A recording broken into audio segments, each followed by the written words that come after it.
Bonjour à tous et bienvenue sur ma chaîne Guy Graphiste. Alors avant de commencer, je t'invite à cliquer sur le bouton abonner et sur la petite cloche pour ne rien rater.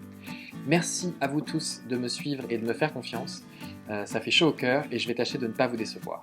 Alors cette semaine, j'ai déjà fait 2 vidéos sur le thème de la carte de visite. La première, c'était 8 conseils plus un petit bonus. Et la deuxième, c'était sur Photoshop, la mise en pratique, donc pour créer sa carte de visite sur mesure et efficace. Je vous invite à regarder ces 2 vidéos, les liens sont dans la description. Et la troisième, alors vous allez considérer que c'est un titre un peu putaclic, mais en fait pas du tout, c'est vraiment, je le pense sincèrement en tout cas, je pense que c'est le meilleur secret que je peux vous donner pour que votre carte de visite vous permette de transformer vos prospects en clients. Donc commençons sans plus attendre. Quand on débute, on se pose la question de est-ce qu'il faut une carte de visite? Alors oui, c'est indispensable, oui en effet, mais est-ce qu'il faut vraiment la penser de cette manière-là? C'est autre chose.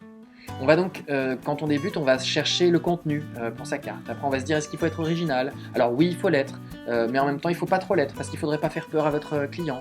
Donc, du coup, on est dans une situation un peu bâtard, on ne sait pas trop quoi faire, donc on va faire appel à un graphiste, qui va nous coûter cher. On va faire appel à un imprimeur, qui va nous coûter cher aussi. Et du coup, on va chercher des options qui vont permettre d'ennoblir la carte. Et en fait, on va passer beaucoup de temps pour une carte de visite. On va passer beaucoup de temps pour faire tout. Et en fait, on va passer beaucoup de temps aussi pour faire rien du tout. Quelle est la source du problème? Eh ben, en fait, le problème, c'est qu'il n'y a pas forcément de stratégie. Les gens vont chercher tout simplement à faire un peu comme les autres. Et donc, du coup, pour avoir des clients, il faut faire des rencontres. Et donc, avec ces rencontres, on va leur laisser la carte de visite. Et donc, du coup, dans le meilleur des cas, cette carte sera lue. Dans le pire des cas et dans la plupart des cas, elle n'est pas lue et elle est jetée à la poubelle. Donc déjà vous avez perdu du temps, vous avez perdu de l'argent en quelque sorte, et en plus de ça, c'est pas très écolo. Donc la question à se poser, c'est quand même, comment en fait on va transformer un prospect en client? Quelle est l'une des choses, quel est l'un des éléments qui va vous permettre de transformer votre prospect en client? C'est d'obtenir son numéro de téléphone. Est-ce que vous pensez réellement qu'en laissant votre carte de visite et en laissant la possibilité à cette personne de vous rappeler, vous allez facilement le transformer en client? La réponse est non. Alors qu'est-ce qu'il faut faire? Vous allez donner votre carte de visite, mais pas comme vous l'entendez. Vous allez en fait tout simplement lui envoyer votre carte de visite virtuelle. Alors attention, je ne parle pas de carte de visite avec des QR codes ou ces choses-là qui pourraient du coup engendrer encore un coût et une impression papier. Non, je parle vraiment d'une carte de visite que vous allez envoyer par le biais d'un MMS ou d'un mail. Imaginez un peu la situation. Vous êtes dans votre boutique ou dans un salon et vous avez un client, un prospect, un client potentiel et du coup cette personne s'approche de vous et vous demande une carte de visite. Alors déjà vous allez lui dire que vous en avez une mais que vous ne pouvez pas lui donner, vous pouvez lui envoyer. Parce que vous êtes en fait dans l'air du temps et qu'elle est virtuelle. Alors peut-être que vous ne le ferez pas aussi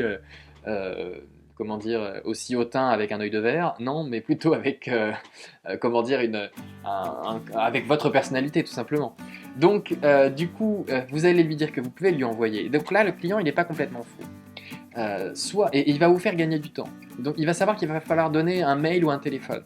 Et donc, du coup, soit le coup de foudre est nécessaire et suffisamment grand et il acceptera, soit il refusera. Et en fait, là vous pourrez le remercier parce qu'en fait ça veut dire tout simplement qu'il n'a pas eu d'intérêt suffisamment important et on sait très bien que le coup de cœur pour transformer un prospect en client, c'est quelque chose de primordial.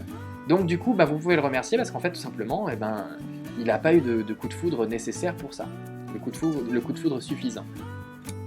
Et s'il accepte, vous allez d'abord commencer par lui proposer par téléphone et donc du coup, en lui posant cette question-là, s'il accepte, inconsciemment, il se prépare à ce que vous puissiez en fait le rappeler. Et donc du coup, s'il accepte, c'est une bonne nouvelle parce que du coup, vous avez le numéro de téléphone d'un prospect, potentiellement futur client plus facilement. Et s'il refuse, ça n'est pas non plus une mauvaise nouvelle, parce qu'il va vous donner un mail. Et donc du coup, s'il vous donne ce mail, ça veut dire qu'il met quand même un rapport de méfiance, il y a un rapport de méfiance entre vous et lui, et il va falloir créer cette confiance. Et cette confiance, vous allez pouvoir la créer du coup en alimentant votre base mail et en lui envoyant de temps en temps, de pas trop le harceler, mais de temps en temps des informations, ou en lui posant des questions pour pouvoir vraiment créer ce rapport de confiance avec ce futur prospect. Donc ce que je vous propose aujourd'hui, c'est tout simplement de créer votre carte de visite virtuelle sur Photoshop.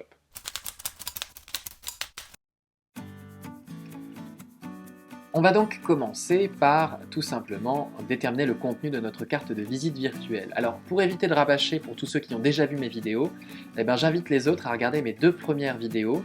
La première, donc les 8 conseils plus le petit bonus pour créer une carte de visite efficace, et la deuxième c'est créer sa carte de visite sur Photoshop efficace et sur mesure, professionnelle, bref tout ça.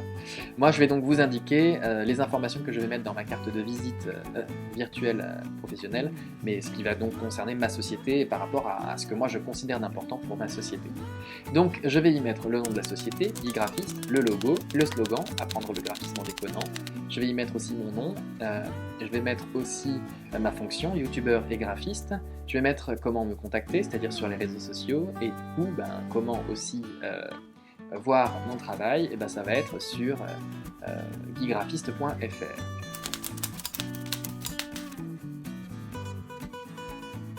Je vais donc maintenant faire mes réglages techniques pour optimiser ma carte de visite professionnelle virtuelle. Donc je vais ouvrir Photoshop et je vais créer sur mesure en fait mon projet. Donc je vais donc déjà l'appeler carte de visite virtuelle. Après, je me mets en centimètres. Je vais garder les mêmes dimensions que pour une carte papier, mais je vais du coup les mettre à l'horizontale, c'est-à-dire 57 mm de largeur, millimètres, et non pas centimètres, millimètres de largeur, donc 57 mm, et 88 mm de hauteur. Ça va me permettre d'être dans un format horizontal, parce que ce sera quand même plus simple pour regarder sur un smartphone.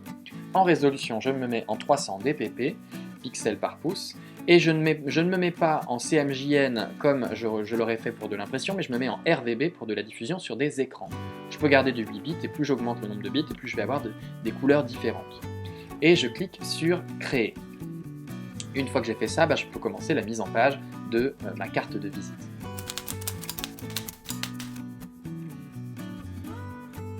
Dans ma carte de visite, je vais donc décider d'y apposer un fond noir. Donc j'utilise l'outil pot de peinture et je vais mettre mon arrière-plan en noir. Je vais donc après aller chercher mon logo que je vais importer dans le projet. Je diminue la taille, puisque même si, comme je le disais sur votre vidéo, je suis mégalo, je ne vais pas non plus le mettre trop en avant, voilà. L'idée c'est d'avoir un peu l'identité visuelle de mon projet. Et je vais du coup y intégrer avec l'outil texte le nom de ma société. Donc je le rappelle, moi c'est Guy Graphiste, donc Guy Graphiste, hop là. Et donc je garde toujours ces dimensions maximales à 12. Voilà, je vais le basculer en noir tout simplement parce que je vais lui faire un petit effet comme le logo, le logo tout simplement. Je vais donc double-cliquer dessus pour y apposer, pour voir donc les options de fusion, et je vais y apposer un contour blanc un contour blanc extérieur de 10 pixels, on est à peu près bon. Donc voilà, je vais remettre ma typo à 12 puisqu'elle n'a pas été prise en compte. Voilà, j'appuie sur OK, commande A ou CTRL A pour tout sélectionner. Je sélectionne mes 2 calques et je vais donc les mettre avec l'outil de déplacement V, je vais donc les centrer. Voilà pour les éléments. Après je vais prendre l'outil texte encore une fois et je vais du coup y mettre mon slogan. Donc apprendre le graphisme en déconnant. Je le mets en taille 8. Voilà. Graphisme en déconnant. Voilà. En déconnant, et pas en déconnat. Je le centre, voilà, à peu près. Et après, je vais y mettre les informations donc, que j'ai mis jusqu'à présent. Donc, je vais y mettre Guillaume, à la ligne youtubeur et graphiste. Voilà. Je vais centrer mon élément, voilà, parce que j'ai envie que ce soit centré. Je vais le mettre à peu près à cette hauteur-là pour l'instant. Et je le rappelle, la typographie que j'utilise, c'est Englebert, c'est celle de mon logo. Une fois que j'ai fait ça, je vais y importer les logos de mes différents réseaux sociaux en faisant un petit glisser-déposer. Je les laisse tous à la même taille pour l'instant, puisqu'ils sont à la même taille tout simplement. Et je vais du coup tous les sélectionner, faire un CTRL T ou un commande T pour les redimensionner à une taille qui me permette de tous les mettre sur la même ligne. Et j'appuie sur Entrée. Avec l'outil V, je vais donc sélectionner YouTube. Voilà, et je me déplace, je sélectionne Twitter, je me déplace, je sélectionne TikTok, je le déplace, je sélectionne Facebook et je le déplace. Voilà, à peu près. Et donc, je vais donc mettre tous mes éléments dans un petit dossier que je vais appeler réseaux sociaux. Commande T ou CTRL T pour les déplacer. Voilà. Je les diminue même un petit peu parce qu'ils sont assez gros. Et puis ça me semble pas trop mal en fin de compte. Voilà. Après, je vais utiliser un élément pour l'outil texte pour y mettre la manière de me contacter, donc Guy Graphiste sur les réseaux, donc voilà, Guy Graphiste, je sélectionne sur OK, j'utilise l'outil de déplacement, je me mets en dessous, voilà, ces deux éléments, je les mets dans un dossier que je vais appeler panneaux réseaux sociaux, voilà. Donc je le mets en dessous, j'aime bien être plus ou moins dans l'ordre de hauteur tout simplement. Guy Graphiste est tout en haut et la photo de ça. Ok. Donc je vais mettre mes trois éléments en haut un peu comme si c'était une forme d'en-tête dans le même dossier. En tête, voilà. Et après je vais du coup... Et le dernier élément qui me manque en termes de texte, c'est l'outil, donc c'est mon portfolio, c'est-à-dire donc https://guygraphiste.fr.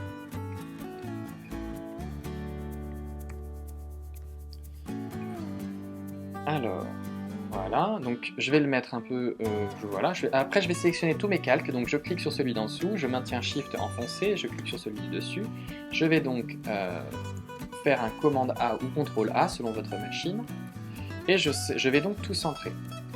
Après, je trouve que tout est un peu monocorde, donc je vais essayer d'influencer les différentes tailles. Donc déjà, Guy Graphiste, c'est important pour pouvoir me contacter, je considère que c'est important, donc je vais le remettre à 12. Après, ce que je trouve d'important aussi, donc donc commande A, je vais donc utiliser l'outil V de déplacement et je le recentre, voilà. Apprendre le graphisme et Guillaume youtubeur et graphiste, je trouve que c'est un peu trop gros, donc je vais essayer d'influencer les différentes tailles. Donc, j'utilise l'outil texte, je sélectionne le tout.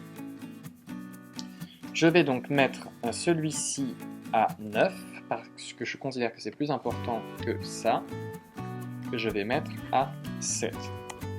Voilà. Et donc, je vais déplacer mon élément pour que tout soit centré.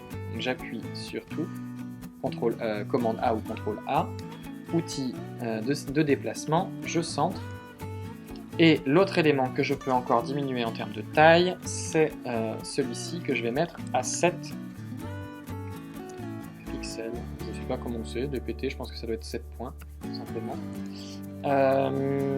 Commande A, outil de déplacement, je repositionne tous mes éléments. Et voilà, je viens de terminer la mise en place de ma carte de visite. Et voilà, ce tuto est maintenant terminé, alors je t'invite à cliquer sur le pouce en l'air si ça t'a intéressé.